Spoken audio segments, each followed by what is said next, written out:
जया एक सब्जी वाली थी जिसका पति किसी और के लिए उनको छोड़कर चला गया था। अपने पति के जाने के बाद जया अपनी बेटी करीना की देखभाल और उसका पालन पोषण सब्जियां बेचकर ही किया करती थी। एक दिन जया अपनी सब्जियों के ठेले पर सब्जियां बेच रही थी कि तभी वहां करीना आती है। माँ, आप कहाँ जा रही हो? टमाटर का ठेला लेकर बैंक लूटने जा रही हूँ। पागल लड़की, दिखाई नहीं दे रहा तुझे कि मैं सब्जी बेचने जा रही हूँ? ठीक है माँ, समझ गई। मैंने तो बस इसलिए पूछा क्योंकि कल आपकी तबीयत खराब थी और आज आप काम पर निकल रही हो। मौसम भी ठीक नहीं है। तो क्या करूँ बेटा, तू तो जानती है अगर मैं टमाटर बेचने नहीं गई तो घर कैसे चलेगा। इसलिए क्या मौसम और अपनी तबीयत क्या देखूं। मुझे बस इस बात की चिंता है, मैं काम नहीं करूंगी तो कहीं भूखे ना रह जाएं हम। बस भी करिए माँ, इतनी भी गरीबी नहीं है। अगर आप एक दिन सब्जी बेचने नहीं जाएंगी तो भूखे नहीं रह जाएंगे हम। भूखे तो रह जाएंगे बेटा, लेकिन जो लेन देन है वो कहाँ से करेंगे। तू मुझे अब अपनी बातों में मत लगा, मुझे देर हो रही है, जाने दे, मैं तुझे आकर मिलती हूँ। करीना उसे रोकने की कोशिश करती है लेकिन वो सुनती ही नहीं और सब्जियां बेचने के लिए निकल जाती है। करीना भी माँ के जाने के बाद घर का काम करने लग जाती है और जया रोजी रोटी कमाने लग जाती है। टमाटर ले लो, टमाटर लाल लाल ताजे ताजे लाल लाल टमाटर। जया अपने ठेले पर बैठकर टमाटर बेचने के लिए आवाज लगाना शुरू कर देती है, लेकिन उसकी तरफ कोई आता ही नहीं। और अचानक से वहां अर्जुन नाम का एक लड़का आता है। कैसे दे रहे हो भाई टमाटर, बताओ तो जरा। आप भी बड़े अजीब हो भाई साहब, टमाटर के दाम पूछ रहे हैं। आजकल टमाटर के दाम ऐसे आसमान छू रहे हैं, छोटे से छोटे बच्चे को इसका रेट पता होगा। आप तो फिर भी बड़े हो। हाँ वो तो पता है, लेकिन सबके अपने अपने दाम होते हैं। अरे आप भी तो बताओ कि आप किस दाम में दे रहे हो टमाटर। और हाँ, सही सही लगाना जरा दाम। देखो भाई साहब, सही क्या बताना, जो रेट चल रहा है वही दाम होगा, 25 रुपया पाव। अब आप बताओ आपको कितना चाहिए। ये क्या बात कर रही हो? अरे भगवान से तो डरो, इतने महंगे कोई टमाटर भी बेच रहा होता है क्या मार्केट में? मैं तो जेब में 100 रुपए ही लेके आया था। सोचा था 4-5 सब्जियां खरीदूंगा और कुछ टमाटर भी खरीदूंगा, लेकिन अब तो ऐसा लग रहा है कि 100 रुपए में सिर्फ टमाटर ही आएंगे। इस समय हमारा कुछ नहीं बच पा रहा है, हमारे पास तो कुछ बचता नहीं भाई साहब। अब आपको सस्ते में दे देंगे तो हम कैसे चलेंगे। जैसे तैसे करके बस हमारी जिंदगी की गाड़ी चल ही रही है। रहने दो, हमें नहीं चाहिए तुम्हारे टमाटर। अगर सही सही दाम लगाते हो तो दे दो भाई टमाटर। बिल्कुल नहीं भाई साहब, इतनी बड़ी गाड़ी में आए हैं आप, तब आपको टमाटर महंगा लग रहा है तो सोचिए हम गरीबों पर क्या बीत रही होगी। मैंने सीधा सवाल पूछा है तुमसे, तुम दाम करके टमाटर दोगी तो दे दो, अगर नहीं दोगी तो कोई बात नहीं। आपको इतनी तरह से समझा लिया फिर भी नहीं समझ रहे। आप अभी भी मेरे जवाब का इंतजार कर रहे। मैं आपको 1 रुपया कम करके ना दूं टमाटर, फिर चाहे मुझे टमाटर से भरा ठेला घर ही क्यों वापस ना ले जाना पड़े। जया की बात सुनकर अर्जुन चिढ़ जाता है और उसे गुस्से से घूरते हुए अपनी गाड़ी के पास जाने लगता है। वहीं उसे दूसरा सब्जी वाला दिखता है जिसके पास टमाटर थे लेकिन कुछ अच्छे नहीं थे, और सस्ते होने के कारण अर्जुन वो लेकर जया को दिखाता हुआ चला जाता है। जया अपने टमाटर बेचने की बहुत कोशिश करती है लेकिन उसके टमाटर बिकते ही नहीं और वो अपना टमाटर का ठेला लेकर घर आ जाती है।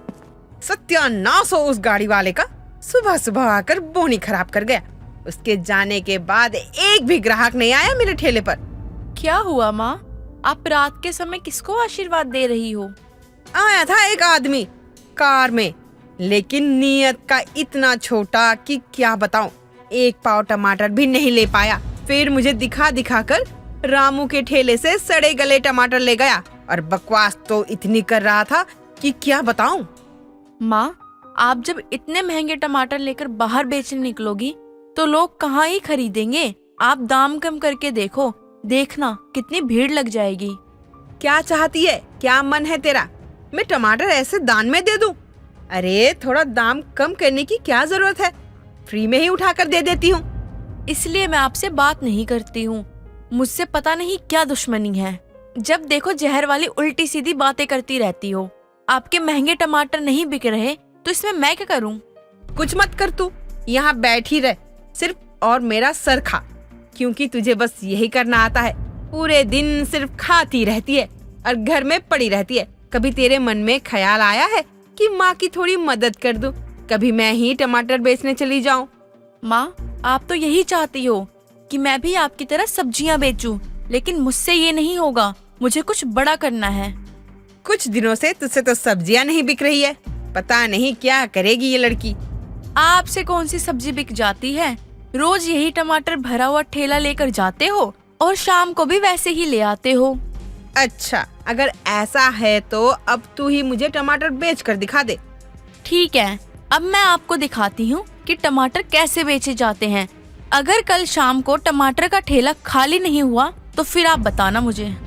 करीना की बात सुनकर उसकी माँ खुशी से उसके सर पर हाथ रखती है और अगले दिन टमाटर का ठेला लेकर सब्जी मंडी के लिए निकल जाती है, जहाँ वो भी अपनी माँ की तरह टमाटर बेचती है। पर टमाटर के महंगे दाम सुनकर कोई भी टमाटर लेता ही नहीं। सुबह से शाम होने वाली है, अभी तक एक भी ग्राहक नहीं आया। बहुत गुस्सा आ रहा है। अब समझ में आया कि माँ इतना क्यों चिल्लाती है। एक काम करती हूँ, थोड़ा दाम कम कर देती हूँ, फिर देखती हूँ टमाटर बिकते हैं या नहीं। करीना इतना कहकर टमाटर के दाम गिरा देती है। जैसे ही लोग महंगे टमाटर के सस्ते दाम सुनते हैं, सभी भाग भाग कर उसके ठेले पर भीड़ लगा देते हैं और थोड़ी देर में ही उसके ठेले के सारे टमाटर बिक जाते हैं, जिसे देखकर करीना बहुत खुश होती है और शाम को हंसते हुए घर लौटती है। माँ, मैं आ गई और ये लो, आज आपके सारे टमाटर भी बिक गए। ये जादू कैसे हो गया? एक भी टमाटर नहीं बचे, सारे बिक गए। आज की पब्लिक पागल हो गई थी क्या? सच बता, क्या किया तूने ऐसा कि तेरे सारे टमाटर बिक गए?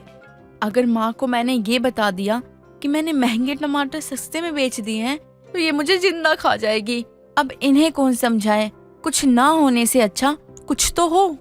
बोलना अब, मुंह में दही जम गई है क्या तेरे? माँ, ये सब अपना अपना टैलेंट होता है। टैलेंट किसी को बताना नहीं चाहिए, वरना नजर लग जाती है। करीना इतना कहकर आराम से जाकर बिस्तर पर सो जाती है और अगले दिन से वो अपनी माँ के कहे बिना ही टमाटर का ठेला लेकर टमाटर बेचने के लिए निकल जाती है। मार्केट में महंगे टमाटर सस्ते में बेचने वाली को देखकर सभी खुश हो जाते हैं और सभी सुबह से ही करीना के ठेले पर भीड़ लगा देते हैं। जया रसोई में काम कर रही होती है, तभी उसकी नजर खाने के टिफिन पर जाती है। ये लो, ये तो आज खाना ही ले जाना भूल गई। पता नहीं दिन में क्या खाएगी। एक काम करती हूँ, मैं ही टिफिन लेकर चली जाती हूँ। इसी बहाने मुझे ये तो पता चलेगा कि वो कैसे बेचती है महंगे टमाटर, जिसे जल्दी कोई देखता भी नहीं था। जया इतना कहकर करीना के लिए खाना लेकर सब्जी मंडी के लिए निकल जाती है, जहाँ वो देखती है उसके टमाटर के ठेले पर बहुत भीड़ लगी है, जिसे देखकर वो दंग रह जाती है और खुश होकर करीना के पास जाती है। तभी उसकी नजर अपनी पड़ोसन दीपा पर जाती है। तू यहाँ क्या कर रही है? जब मैं बेचने आती थी टमाटर, तब तो तू कभी टमाटर खरीदने नहीं आई, लेकिन मेरी बेटी जब टमाटर बेचने आई है तो तू तो बड़ी जल्दी खरीदने आ गई। क्योंकि पूरी सब्जी मंडी में सिर्फ तेरी ही बेटी सस्ते टमाटर बेच रही है, इसलिए लोगों ने यहाँ भीड़ लगा रखी है, इसीलिए मैं भी लेने आ गई। क्या महंगे टमाटर सस्ते में? हाँ जया बहन, बहुत सस्ते में टमाटर मिल रहे हैं और ऐसा करने वाली और कोई नहीं, आपकी बेटी ही है। दीपा और अपनी माँ की बातें सुनकर करीना डर जाती है। उसे पता था कि आज वो अपनी माँ के हाथों मार खाएगी, जिसके चलते वो जल्दी जल्दी टमाटर बेचना शुरू हो जाती है और जया उसे लगातार घूरती रहती है। सबके जाने के बाद शाम को दोनों घर पहुँचती हैं। ये था तेरा टैलेंट? अरे जिससे तू मुझे बर्बाद करने चली है।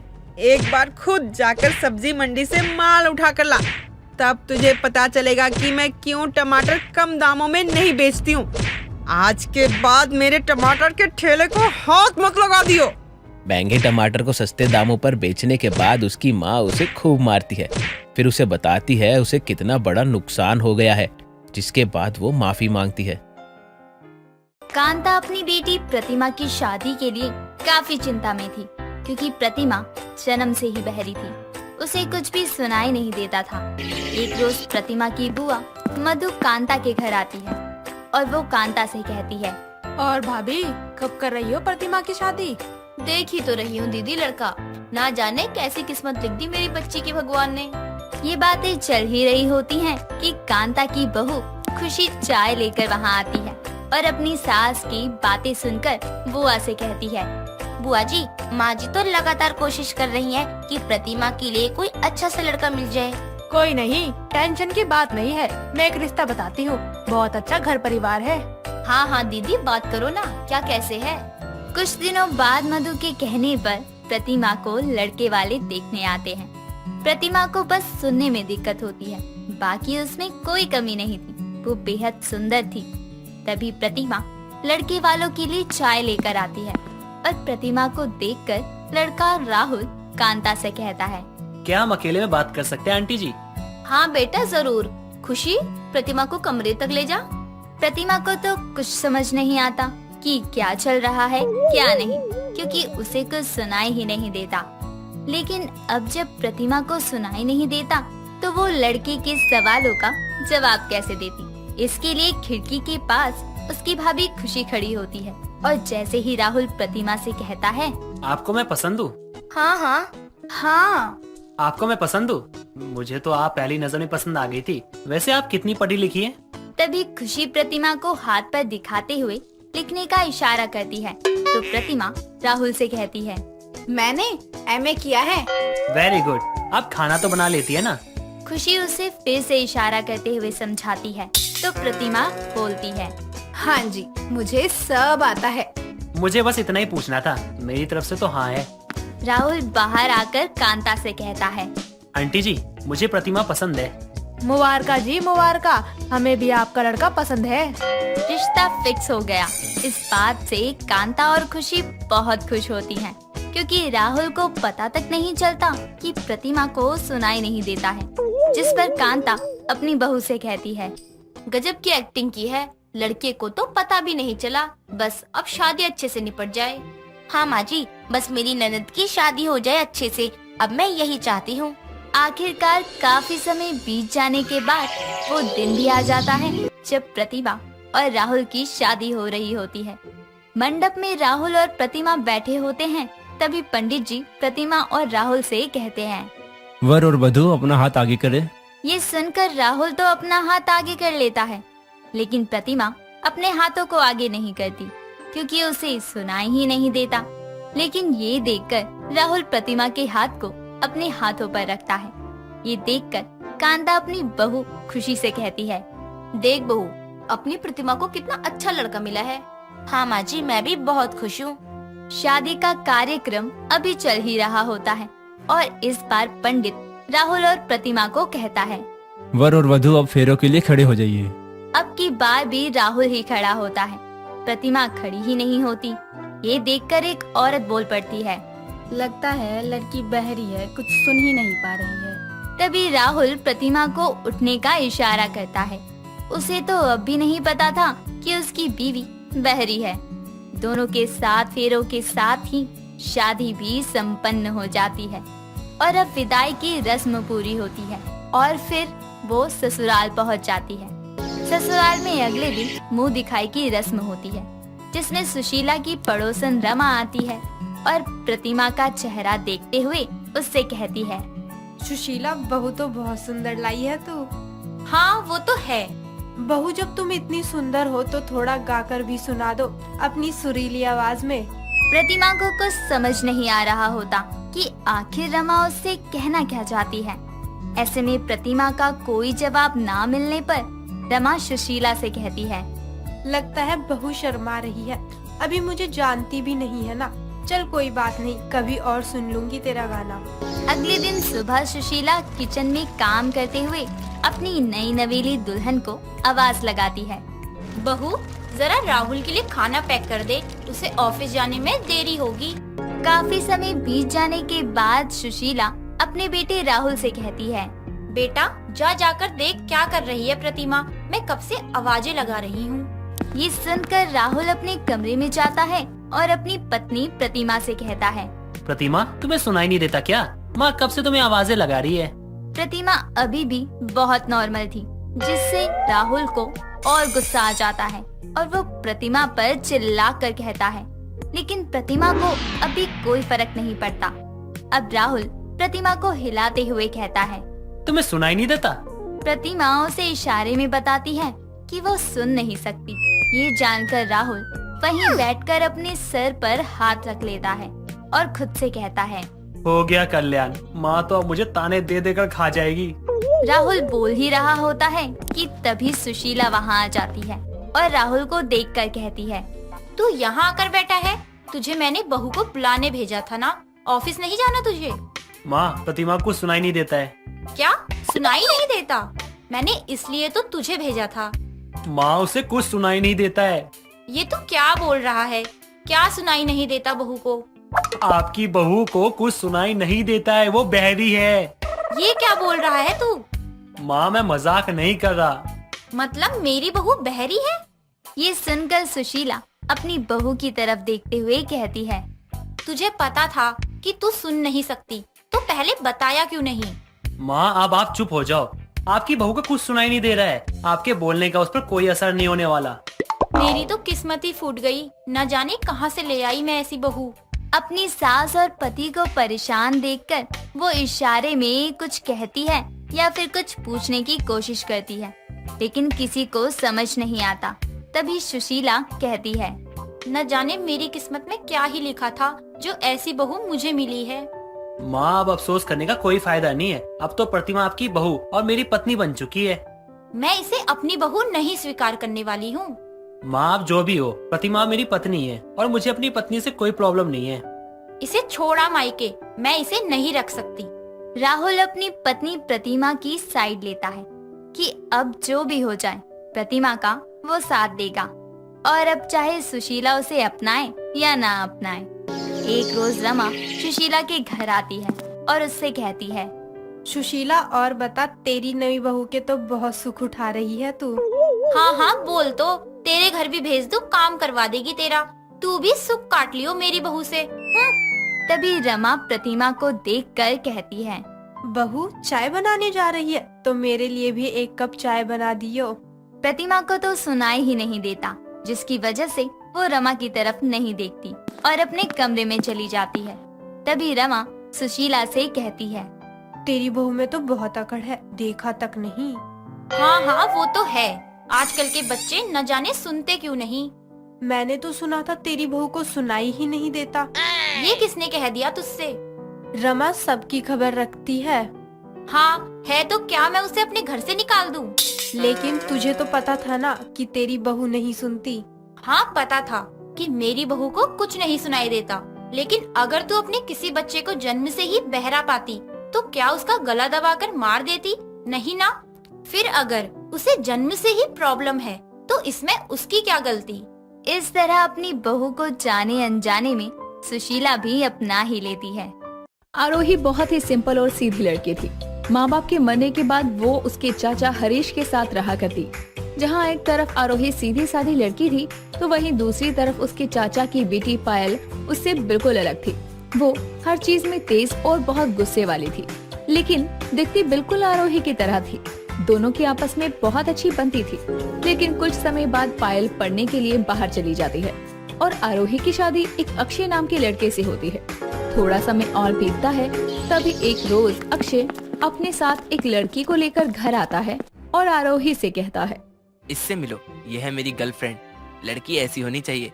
पता नहीं मेरे बाप ने तुम्हारे अंदर ऐसा क्या देख लिया और तुम्हें मेरे गले बांधकर खुद भगवान को प्यारे हो गए।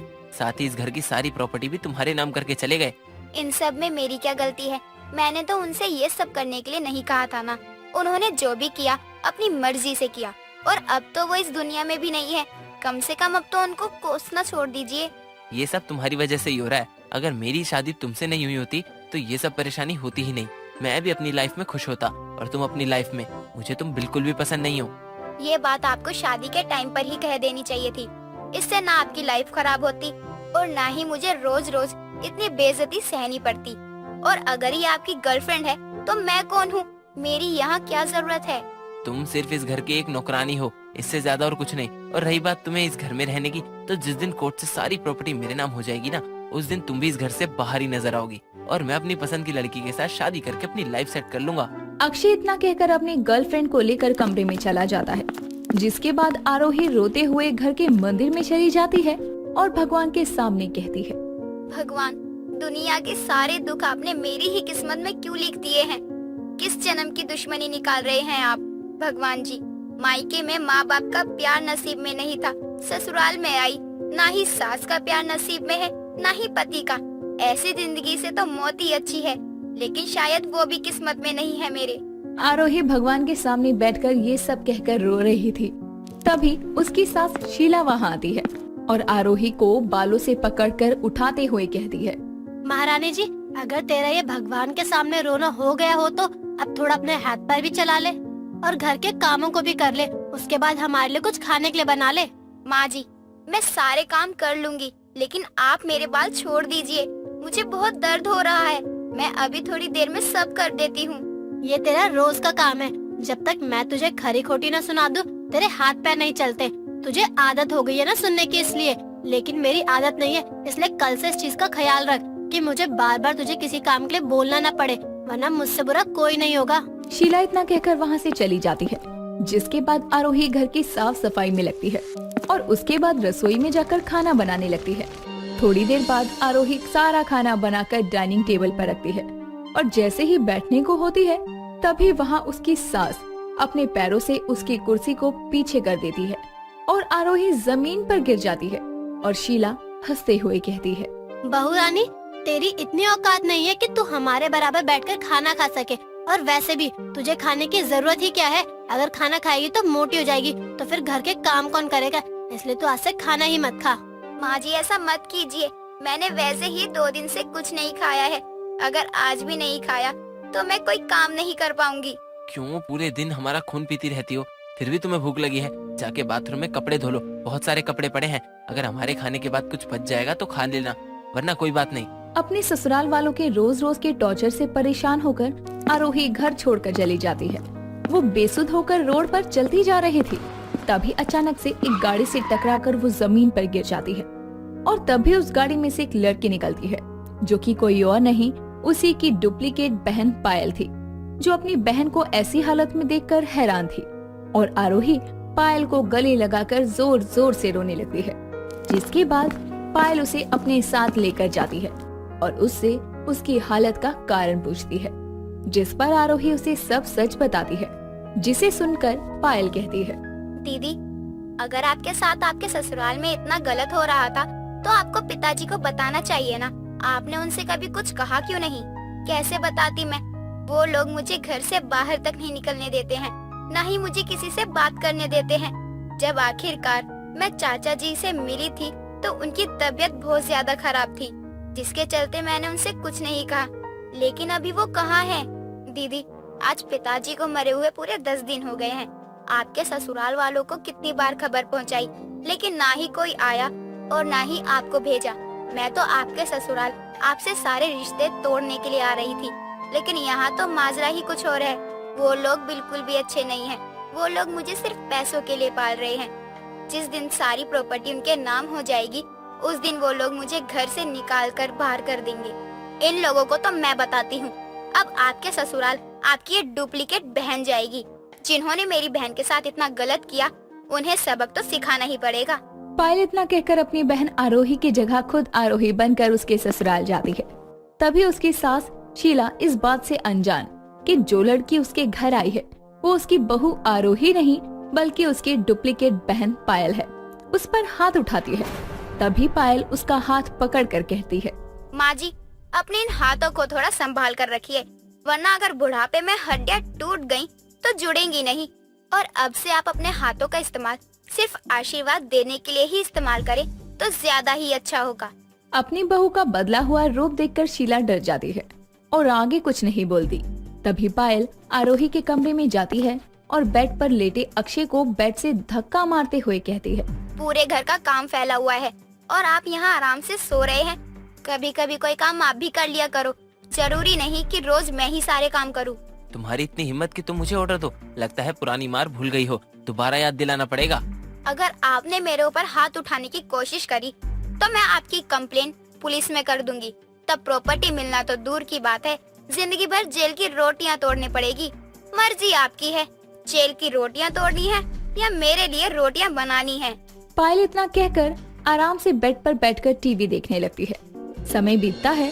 समय के साथ पायल आरोही बनकर उसके ससुराल वालों का जीना हराम कर देती है। साथ ही उनकी सारी प्रॉपर्टी भी ट्रस्ट में दे देती है।